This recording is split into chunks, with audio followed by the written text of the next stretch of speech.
Light within my heart, light within my thoughts, light within my words. May one and all and everything, blessed and loved ever be. Welcome. I am Sister Who. Today I just wanted to offer a few thoughts on the word religion, used as a question word. It's one of the ones we put in the introduction to this television show. That there are many different ways that religion happens within humanity, many different ways that it has happened, and within each of those ways that religion has evolved and changed over time as well. But it seems like there isn't a lot of thought given to really what is religion and why is it important. For some, I suppose, it's the moral force. It's what distinguishes good from bad and encourages us to keep being good people. Sometimes through threats or intimidation that do this or you're going to hell. I think, from my perspective, I think it's not so much that God judges us as that we judge ourselves by the way we live, by the actions, the words, the thoughts. God doesn't have to do any judging. We all too frequently paint ourselves into a corner and create sequences of events that result in horribly negative things happening. At other times, bad things happen and it has nothing to do with us. It simply is something that happened at the time because of something quite beyond our control. In the midst of that, religion sometimes is a reassuring, empowering, facilitative sort of force or presence, I guess. I think what's really at the heart of it, though, when you peel the wrapping off, is spirituality. And so in that sense, I've come to understand that religion is society's attempts to standardize or systematize our spirituality. I believe there's something within every person that is genuinely spiritual, something that cries out for a relationship with something greater, something that invites an experience of awe, that for a scientist looking at the universe and saying, I never knew it was so beautiful, I have no words to describe what I'm seeing, or for the shaman or the mystic to participate in some sort of spiritual communication or experience that stretches the understanding beyond anything it has previously been.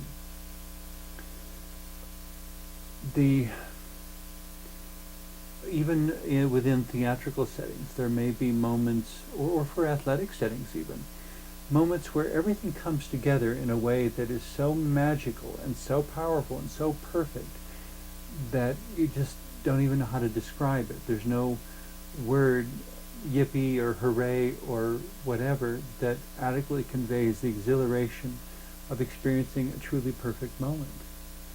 And yet, even in that moment, somehow knowing that the moment is something much greater than oneself, but something that within that moment, for perhaps only a brief moment, or at least a brief moment, one is able to touch and feel and know to be absolutely real, even if one can't explain it. And very often, the experiences of awe are things that we can't explain. When it works the way it was, in my opinion, originally intended, but whose original intention are we talking about? When religion works the way it is ideally intended, my suggestion is that it's supposed to be about nurturing the relationship between the human and the divine. The problem in the current age, perhaps in every age, is that all too often religion becomes a matter of using the relationship with divine. Let me reword this. The ideal is to use our religions to nurture our relationship with the divine, instead of using our relationship with the divine to nurture our religions.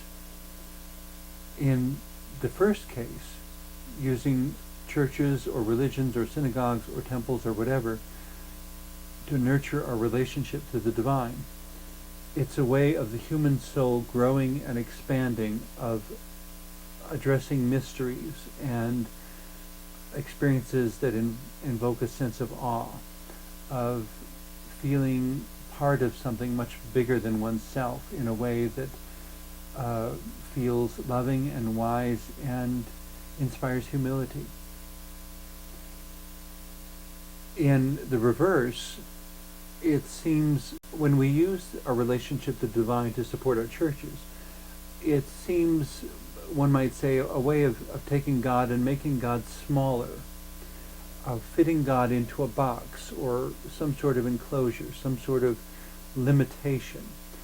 These are our doctrines and dogmas, and God must fit within them.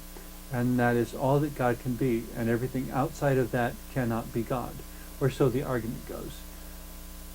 I suppose I irritated a few people when I was going through theological school by insisting that if God is no bigger than human theology, God is not big enough to be God. To me, from my earliest recollections of school being taught by nuns in the Catholic grade school, it seemed to me that by definition, God is beyond human comprehension. If God is not beyond human comprehension, then God is not God. Another person phrased it as, if you understand it, it's not God. And in my reading of the various people described as being mystics throughout human history, it seemed to me that for them the divine was most often addressed as divine mystery, and not so much as having a sense of gender or age or orientation or anything in the usual sense that we understand it, but that somehow the personhood of God was more than the personhood of any human being ever could be. That there was something about it that could be construed as being male, and there was something about it that could be construed as being female, and yet there was some additional part of the divine that was somehow more than both of those, and more than all our definitions of personhood. That there's some way in which God exists outside of time in dimensions we have no words for. And the notion that a God of that description would want to have a relationship with humanity is pretty incredible.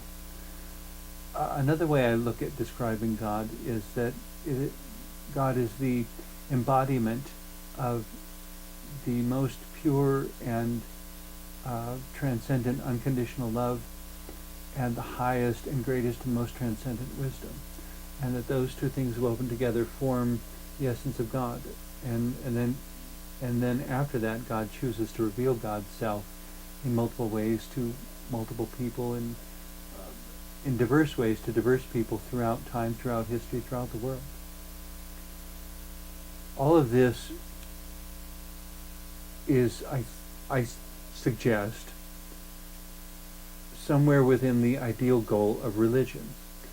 That in creating religion, humanity wanted to make God accessible. A very good intention, I suppose, but to describe the indescribable and to comprehend the incomprehensible, it's kind of a foolish thing to even attempt.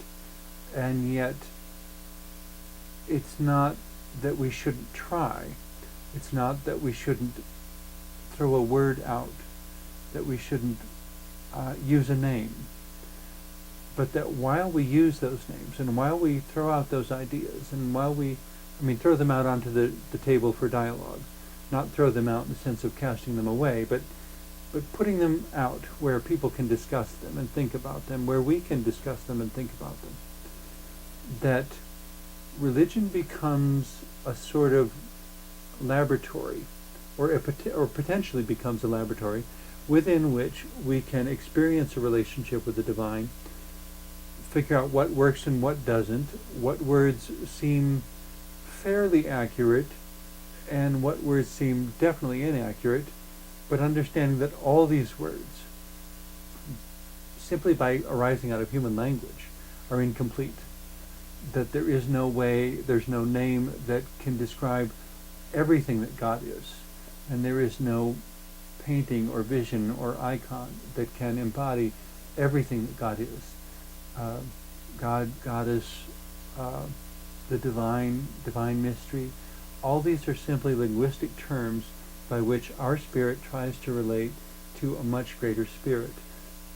Perhaps the way a single drop of water tries to relate to the reality of the ocean. How incomprehensible is that, and how much there is to find within the ocean, and everything that is within the ocean. I mean, that's a very limited metaphor compared to what at all that the divine is. Within the ocean, we have areas that are cold and areas that are warm, areas that are populated by different kinds of fish, areas that are deep and dark, and areas that are shallow and light, and they're all part of the ocean. And it seems to me the divine encompasses even more diversity than that. Within a religion, we seek to create a system by which the relationship between us and the divine is somehow empowered. Things get really askew, though, and really go awry when the tool becomes the object instead of the tool. When the tool that is to empower a relationship to the divine, the religion empowering a relationship to God, instead God as divine mystery becomes too unknowable, and we get tired, or someone in the church sees us wrestling with an idea and recognizes how frustrating it is to define the undefinable. And with all the best intentions, tries to make it more accessible. If that's too difficult, just think of it this way. Except that every metaphor has a point where it breaks down. There's no metaphor that can be stretched to the ultimate extreme and not break. So that when, with the best of intentions, the church says, if that's too difficult, just envision God this way. Or maybe that was what the church said initially, and now it simply says, just envision God this way, instead of even asking whether or not the person finds relating to divine mystery too difficult. It just assumes if one person found it too difficult, then everyone must find it too difficult. Except that we're not all the same. Some people find it very difficult and some don't. Some need to envision God this way and some that. I think all that God cares is that we do have a relationship with God. And what that relationship looks like is not near so important as the fact of its existence. That by relating to God, we're able to reach beyond ourselves. We're able to have a horizon in the distance to pursue. We're able to have a way of taking whatever it is we love and raising it to the level of an art, of taking it to a greater excellence than anyone's ever tried to take it before. By establishing a deeper communion with the divine, to know a sense and awareness of unconditional love within us, greater than anything that a human being can generate. And in knowing that deep unconditional love, to find that we are changed, that we can never relate to life the same way again.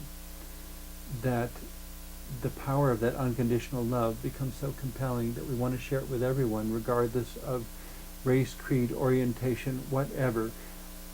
None of that matters. What matters is being able to share the unconditional love of God. And unconditional love, by definition, unconditional, goes beyond the walls of any particular religion. And a God that is the embodiment of that cannot accurately, realistically be encompassed in any religious box. It's beyond all that. And that's why I will continue to wrestle with it my whole life, and thousands of other people, millions of other people will wrestle with it long after me too. It's not that we need to answer the question of what is God or who is God or totally comprehending God, but it's that by having that relationship, we become more than what we have been, and we keep growing, and we keep expanding. And I guess I would say that's the essence of spiritual life, the growth and expansion into unconditional love and divine wisdom. Religion ideally supports this, but when religion becomes the object instead of the tool, we've essentially, it's like taking a road sign that points the way to the city of Denver and camping out by the road sign and informing people that we have arrived in Denver. And it's like, no, all you have is a sign. You're not there. The city and the sign are two different things. But in wanting to idealize a particular city, if we transfer all attention to the road sign, we never grasp, nor even visit, nor even see the outskirts of the actual city. And that, in my humble opinion, is not what God intended. That the religions are meant to be tools, signposts, roadways, pathways, things that empower us toward that divine relationship, toward relating to that which is truly and really God. But because we're all so different, and we all have unique ways of seeing, unique ways of hearing, unique ways of understanding, we need different religions in order to take our aptitudes and our ways of perceiving and relating and translate those, empower those, facilitate those toward greater and greater relationship with the divine. The challenge of that for every honest church and religious professional is that the divine may choose to reveal itself to a particular person in a way that transcends any of our own conjecture about the divine. I may have grown up in a Christian background, for example, and encounter someone who really needs to experience the divine through pagan forms, through which I described to a friend once, that when they said, "What's a pagan?" I said, "Someone who relates to the divine through nature." That's a very simplistic answer, but I think it's at least kind of sort of on the path. The arguments over what name to use for the divine, some religions insist there is no name, some have an abundance of names. Somewhere behind it all is the truth of what's really divine. The mystics, in my understanding, they had more in common with each other than they had with their own religions, to my observation. But three things I noticed that seem to be common to all the mystics I've ever read about. One is that they were much more fascinated with the essence of God than with the form of God. You know, that, to use a metaphor, it would be that water is water is water. And to recognize water, you're much more concerned with it being water than whether that water is in a glass, a drinking glass, a pond, an ocean, a bottle with a cap, a bathtub. Water is water is water, no matter what form you pour it in. And water will take on whatever form it's poured in. But it is still water because of its elemental essence. In a similar sort of way, that which is God no matter how it manifests, no matter what form it's in. The essence of God remains the essence of God. Different people need different sorts of containers for God, however. Someone who, through accident or birth defect, has no hands will not be able to relate to water through a drinking glass. They may need something with a straw or a tube. Someone who grew up in a very wet climate will have a very different relationship with water than someone who grew up in a very dry climate. Why one person needs one thing and one needs another is it relates to the characteristics of that person and the way that the divine chooses to reveal itself to that person. Some people relate to water as rain. Some will relate to it as flood. It's still water. It's still H2O. In scientific terms, two hydrogen molecules and an oxygen molecule, all tied together, and then grouped in whatever amount or volume. So the mystics were very, very concerned with the essence rather than the form. And so they, in my understanding, they didn't often get into dogmatic arguments about it has to be this or it has to be that. It's divine mystery. God is what God is, whether or not I say so. And if someone says this is God, and it is not in fact God, it does not have the divine essence, there's no amount of words or incantations or gyrations or gestures or dancing around or screaming or demanding or volumes of books that will make the thing that does not have divine essence into God. It will only be something that is erroneously named, but it will not have the essence of God, so it will not be able to do the things that only God can do. Religion is religion. It has a certain function to play. If it tries to be the goal rather than the tool, however, it cannot do within one's heart and mind and soul what only God can do. The divine that is bigger than our maleness and femaleness and humanness and personhood and bigger than our understandings of life within time. That is what is divine, and it is not for me or anyone else to control or to say it is or isn't, or it fits within this box or that box. The boxes are necessary, though, just as the drinking glass is necessary to carry the water to me. In order for me to drink the water, there has to be some vessel by which it can reach my mouth. Or I have to plunge my face directly into the pool or something, or cup the water in my hands. Well, then my hands are the vessel. There has to be some way of getting the water to me if I'm to drink and stop being thirsty.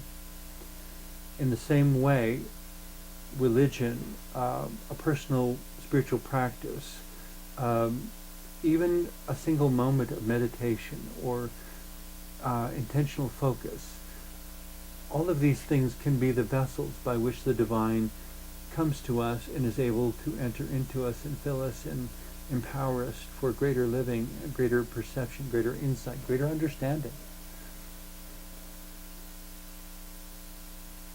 Unfortunately, alongside of all of this are the abuses of religion. Those who, with no spiritual awareness or intention, with selfish agendas or greed, will see the relationship that goes on between the human and the divine and attempt to be an imposter, a counterfeit, to appropriate those dynamics for their own personal gain, to enhance their material life experience for however long or short it may last. Life is very short, and to waste it on acting things out according to someone else's dictates when they do not have the depth of truth that a genuine relationship with the divine has, is total foolishness.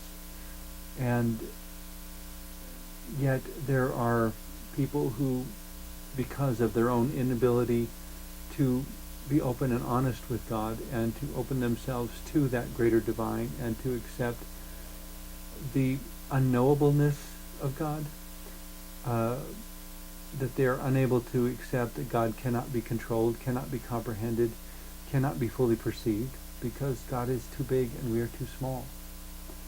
And yet that such bigness would choose to love and relate to such smallness is just absolutely amazing. And it happens all the time. But for those who are unable to open themselves to that,